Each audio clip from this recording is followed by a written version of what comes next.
The recommendation that at this moment, up to the day, Google is doing on automated headlines, they are very dangerous. Still, well, not very dangerous, they're actually stupid. Welcome to the latest episode of Marketers of the Universe. We have a really exciting lineup of topics today.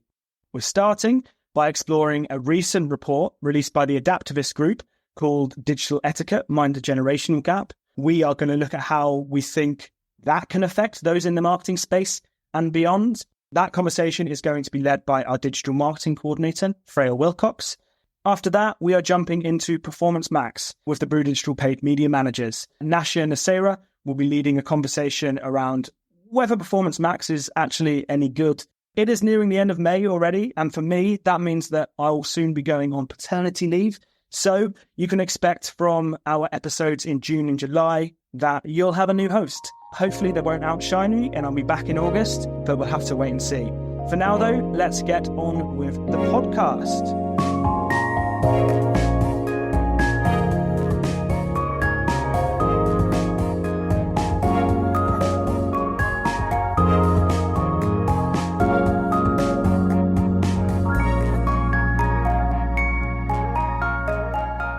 Hi everyone, you may have heard me in some early podcast episodes. My name's Fraya and I was previously the digital marketing intern. I'm now back better than ever as the digital marketing coordinator. And I'm here today as the sort of token Gen Z representative to speak about the new digital marketing etiquette report. So recently, the Adaptavist Group have published their digital etiquette report in which they surveyed 4,000 knowledge workers across the UK, US, Canada, Australia and Germany to better understand the pain points and untapped potential in intergenerational enterprises in an attempt to learn how to cater to the modern workplace challenges. Here discussing this report with me today is the lovely Mark Bundle, our senior email manager, and potentially more importantly, my manager, and our wonderful account manager, Kieran O'Neill. I think people of all generations might have something to say about this report. It's open to the public, so if you're interested, go have a look. We can link it below. Personally, I think it has some really great points and some less sound points, but I'm interested in both your overall thoughts and opinions. So let's start with Kieran. Misinterpreting tone and context. Yeah, I can understand it from both ends of the generations, even from Gen Z to Boomer. I mean, misinterpretation is in life in general is rife, isn't it? We experience it pretty much every day. I would say it's worth encouraging your employees, employers, and so on to expect misinterpretation problems in the office. So you just go, yeah, this is going to happen, it's fine. And then you understand how to move through it. For me, by understanding that there's going to be misinterpretation and in context and tone of voice and stuff, you then establish respect because you understand that that's going to happen. You build a code around that. You got to be flexible, avoid stereotyping to the person or about the person as well. Understand that you want to learn from each other.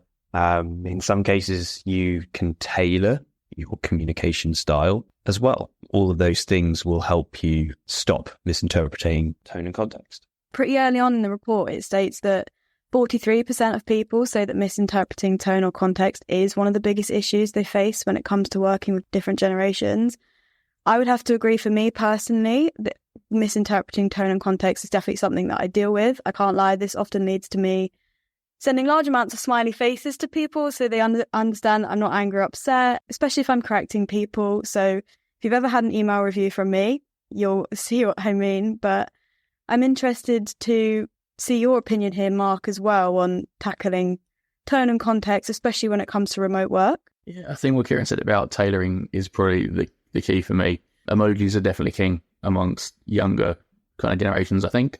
I kind of stand at this as an older millennial, veering towards Gen X, not quite there, thankfully. Even though they had the really cool Pepsi Max ad, which I'm very jealous of back in the day. But yes, if I'm communicating with people my age and under, I will generally try and cut across the tone or mark the tone with an emoji. So if I'm putting a joy laughing, I'm putting a smile and put in the little purple devil to say kind of a bit cheeky and a bit naughty. Whereas if I'm talking to people that are probably more senior to me, chances are I might not even be doing it by a Slack or a text or something. I might pick up the phone. I might do a face-to-face Zoom call because it's much more kind of appropriate. They're not going to have the same issues with taking tone and context from a text that they will do from a face-to-face conversation. So I think tailoring who you're talking to, or telling you how you're talking to who you're talking to, is quite important to kind of recognise how you're talking to people, how they need to be spoken to. No, definitely. I think choosing your platform, depending on who you're speaking to, is also really important. You'll be happy to know, as sort of the head of email, that in the report, email is described as unparalleled, enabling us to communicate with anyone, anywhere, and hosting our own servers even, all of that wrapped up in functionality. Email and choosing your platform is definitely a very good idea, depending on who you're speaking to.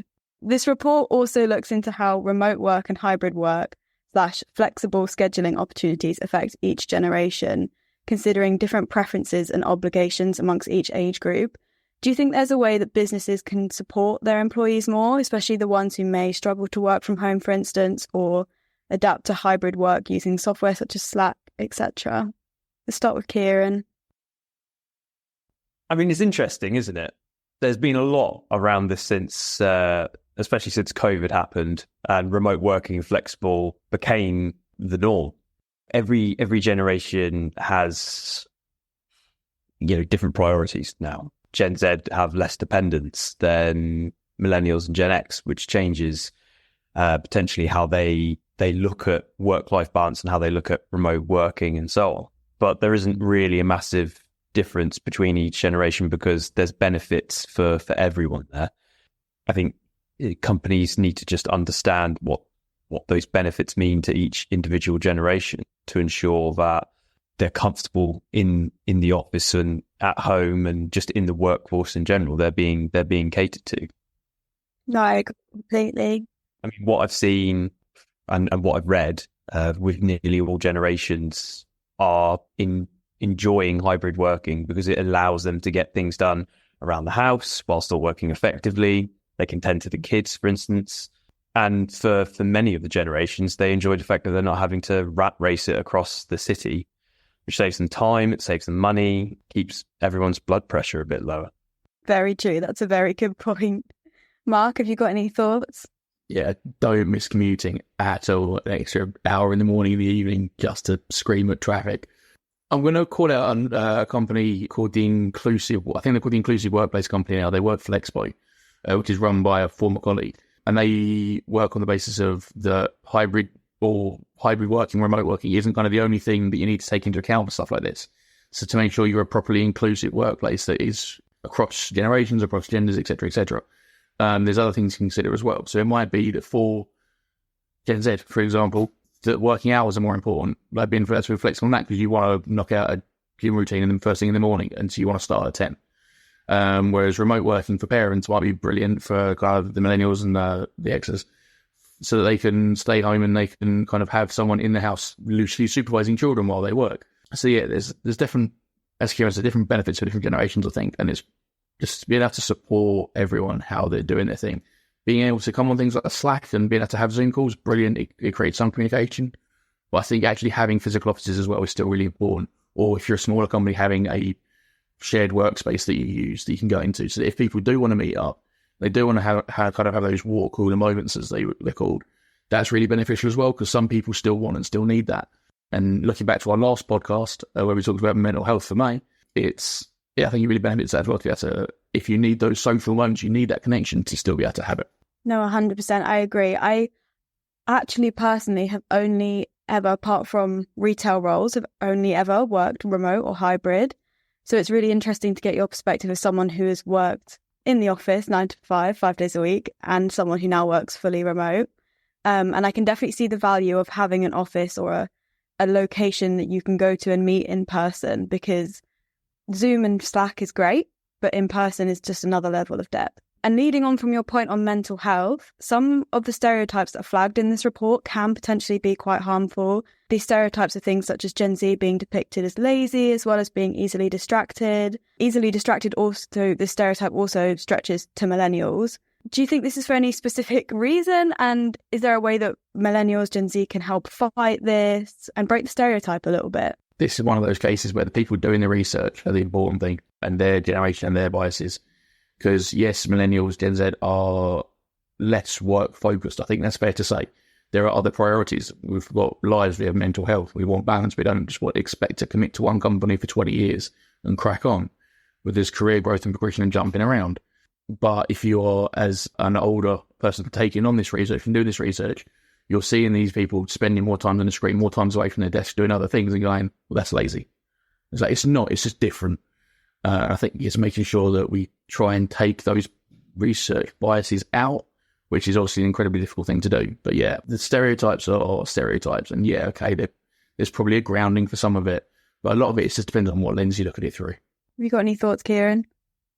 Yeah, I absolutely agree with with what Mark was saying. Unfortunately, we do live in a divided world which likes to dehumanize each and every one of us. Obviously, with social media as well being what we look at and read almost every day, those lazy stereotypes used to punch down on all of us are very prominent. Gen Z are lazy, millennials are disorganized, Gen X are bossy, and boomers are tech illiterate. It's nonsense. I think one suggestion that I have for Gen Z to help fight the stereotype, which, by the way, millennials, we had it when we entered the office as well. It's just silly. But open a line of communication with your older workers and also communicate with your line manager about it. I hear this quite a bit, that Gen Z have been set up to fail. So if you feel unsupported, let people know. Make sure your employer is aware. You want a roadmap to promotion. Let them know you're afraid of failure, or you're unsure of soft skills that you see other people having, like phone etiquette and things like that, because you may have not been taught it. Because as you say, you have only ever worked remotely. It's been a wild experience being millennial, where you get brought into something which does feel very traditional, then kind of having a bit of ownership over it, and then all of a sudden you're just working remotely. But I'm really enjoying this kind of hybrid thing right now that we're doing. I just hope that it does work for everyone, especially Gen Z.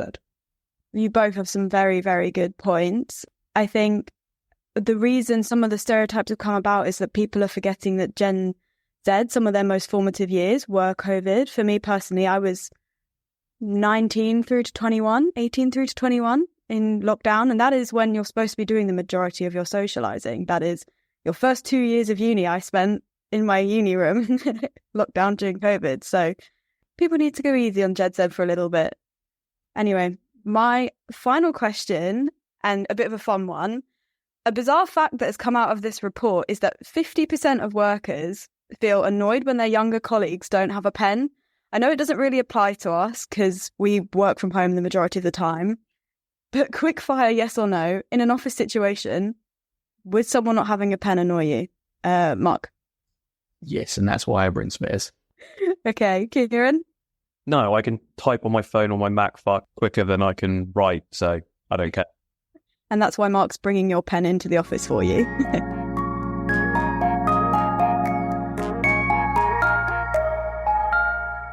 Hello, everyone. I'm your host, Nasya.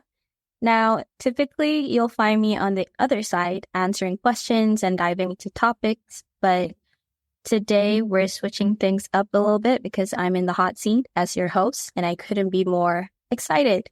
So today we're delving into a topic that's been making waves since Google rolled out this feature back in 2021, and it continues to dominate discussions even now in 2024. If you guessed Performance Max, you're absolutely right. And if you're not familiar, you're in for a definite treat. Joining me are two brilliant, talented colleagues of mine, Michele and Ross, who are the paid media managers here in Brew Digital. Now, for our dear listeners who don't know, picture them as the Batman and Robin of our digital team. Who is Batman? Who is Robin? That's up for debate in another episode. These two are like fire and ice when it comes to their opinions. Michele brings the heat while Ross keeps his cool. And it's always a fun time hearing the banter. that being said, personally, I'm very excited to hear what they have to say about Performance Max. To kick things off, I'm sure for those out there who haven't tried experimenting yet with Performance Max or PMax, they would want to know, does it actually take performance to the max? Ross, over to you for the first question. Thank you, Nasya, for that colourful introduction. I'm hoping we can insert some boxing ring bell noises into the podcast. That'd be great. For me, I'd say my experience of Performance Max has been a bit of a mixed bag. In terms of whether we love it or hate it, I'd say we're pretty agnostic. I can understand why people are pretty apprehensive about using PMax. It essentially means you're handing over the keys to your entire operation to Google and letting it run wild. And anyone that's kind of run automation on Google could know it likes to take the Michael sometimes, so it needs to be monitored. It can lead to a huge amount of wastage for advertisers, and a lot of people are blissfully unaware because of the lack of reporting capabilities. So there are ways around these lack of capabilities with scripts, but your average Joe running a PMax campaign isn't going to have this visibility. For me personally, 95% of my experience with PMax has come with large e-com clients. Well, we've got kind of mountains of data and search volumes to feed the algorithms, and we have seen some pretty good results. But on the other side of that coin, we've got your small service companies with relatively low budgets, where I've definitely seen a struggle to kind of drive the same level of performance. Thank you, Ross, for your answer. That was very insightful and to hear your personal opinion about PMax. Michele, same question. Does it take performance to the max? Do you love it? Do you hate it? Thank you for the intro, Nasya. That was beautiful. As fully data-driven person, I can't love or hate anything. The only thing I can look is data.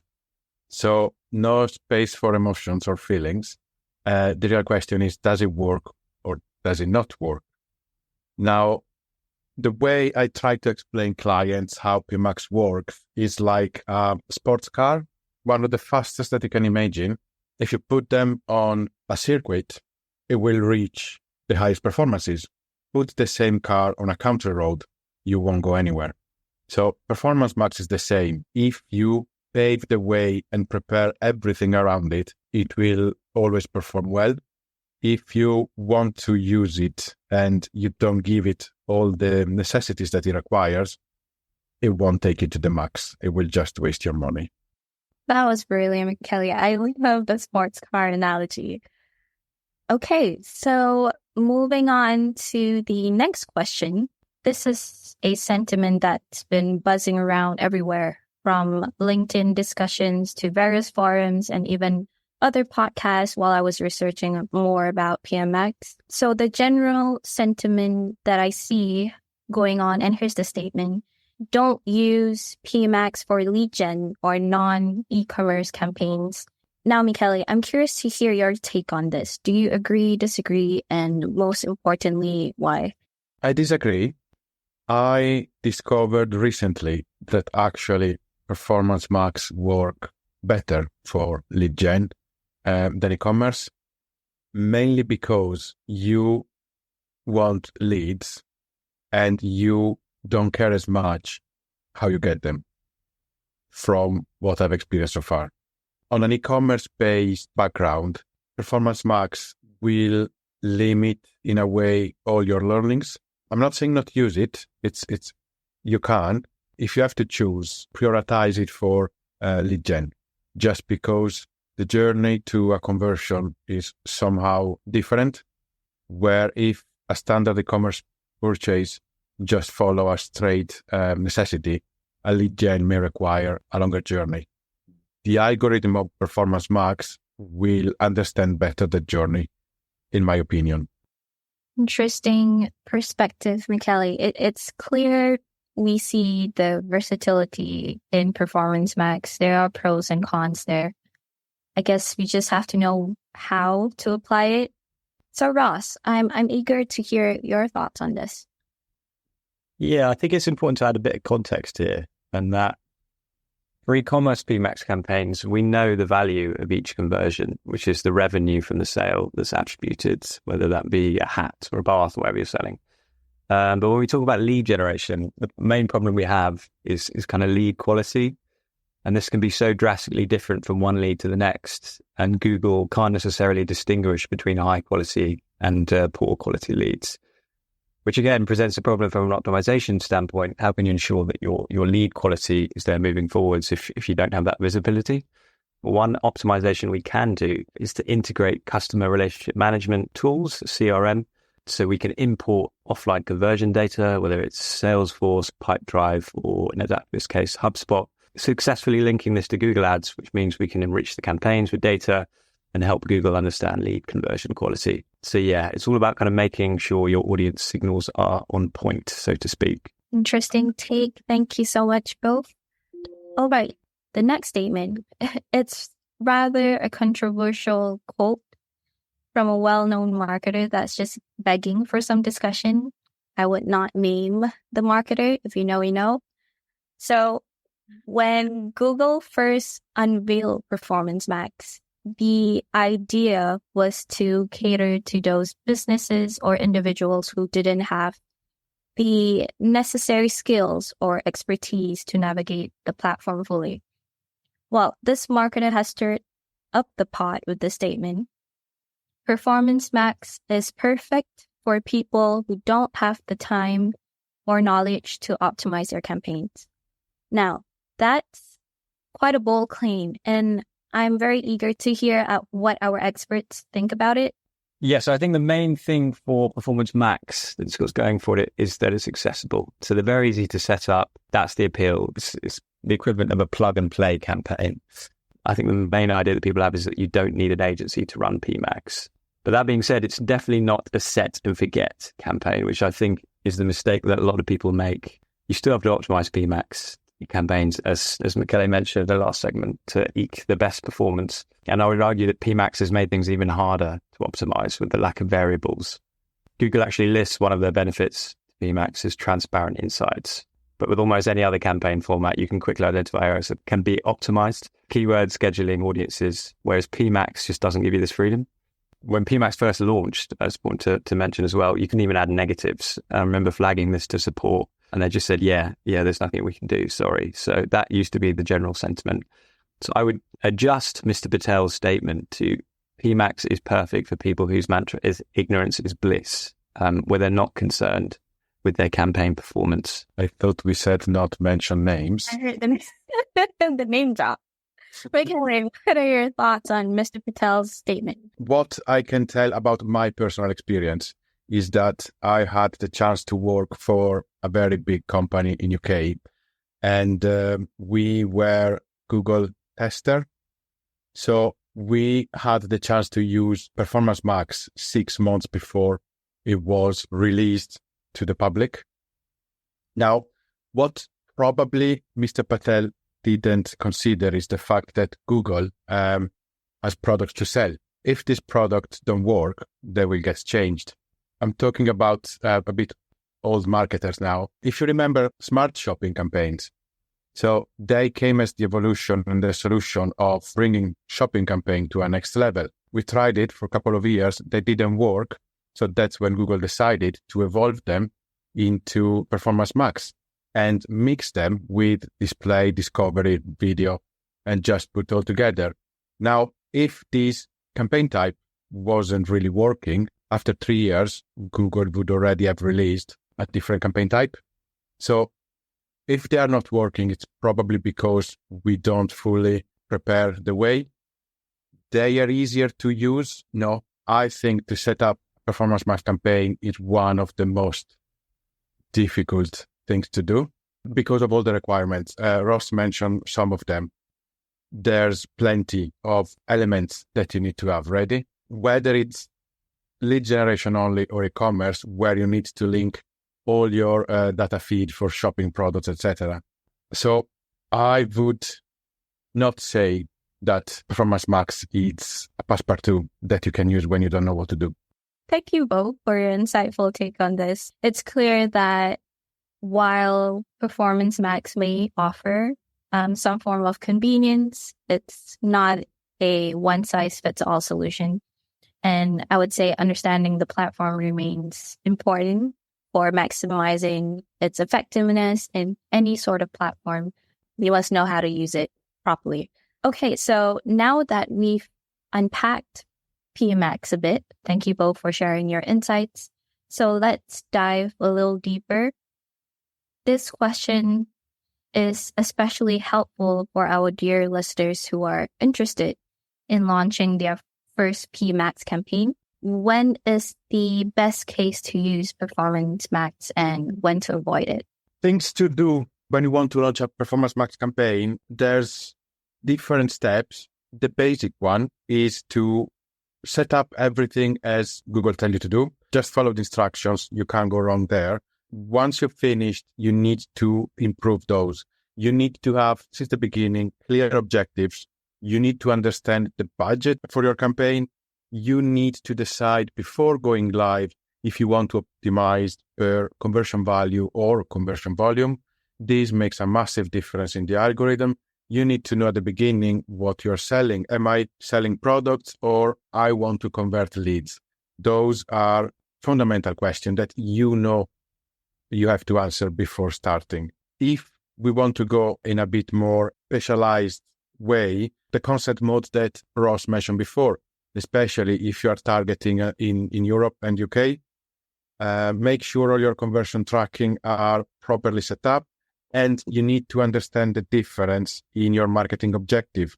The conversion goal and conversion action are two different moments in the journey of your client or potential lead. So you need to understand how those affect your final campaign. This one, I'll keep it for last, but it's really the most important one. Give it time. Even if it's AI driven, it needs time to learn.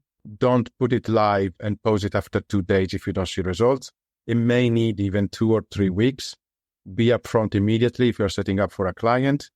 And then audiences. We still see clients with accounts where the audiences are not fully set up. So you can't pretend a campaign like this work well if you just target 7,000 million of people with different interests.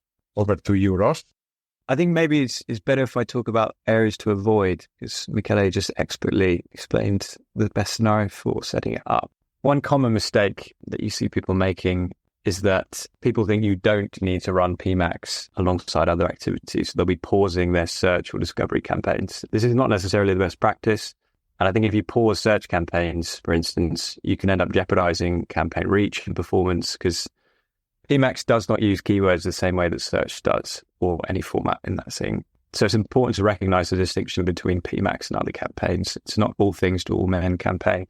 We've touched on it previously, but obviously one common mistake is the kind of set forget attitude.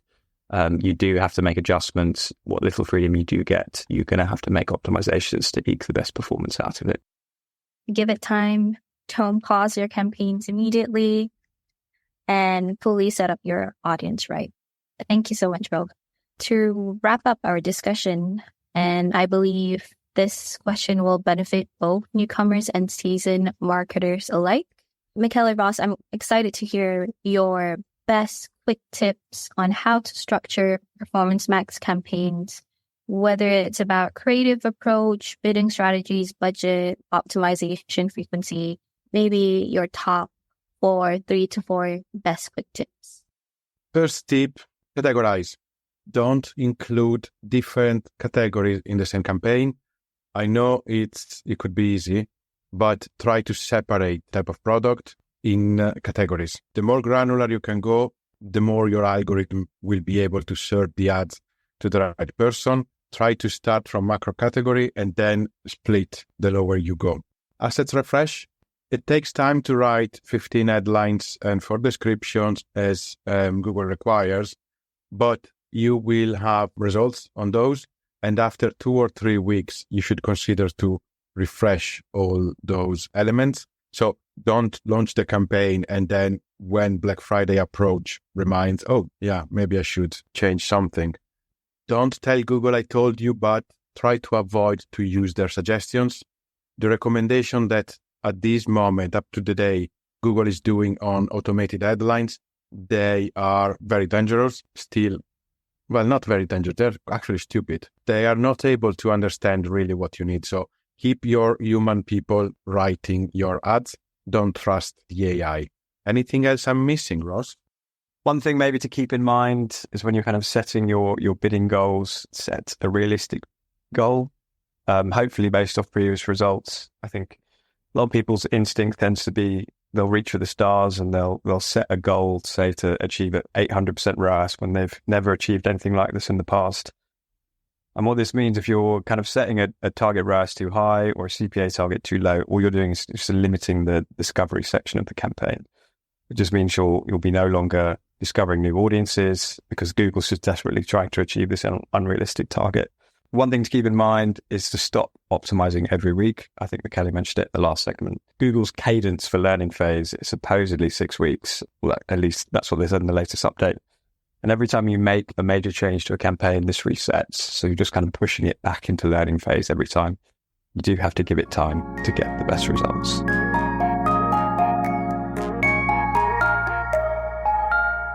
That is all we have time for today. Thank you, everyone, for listening. We hope you found some useful snippets in this session that you can go and put into your own marketing strategy. We love making this content and we love sharing with you. So if you could recommend the show to one friend or colleague, please do feel free to follow us as well on whatever platform you listen to your podcast on. And finally, thank you to the Brew Digital team for their research and input into today's session. I've been Haydn, and these are the marketers of the universe.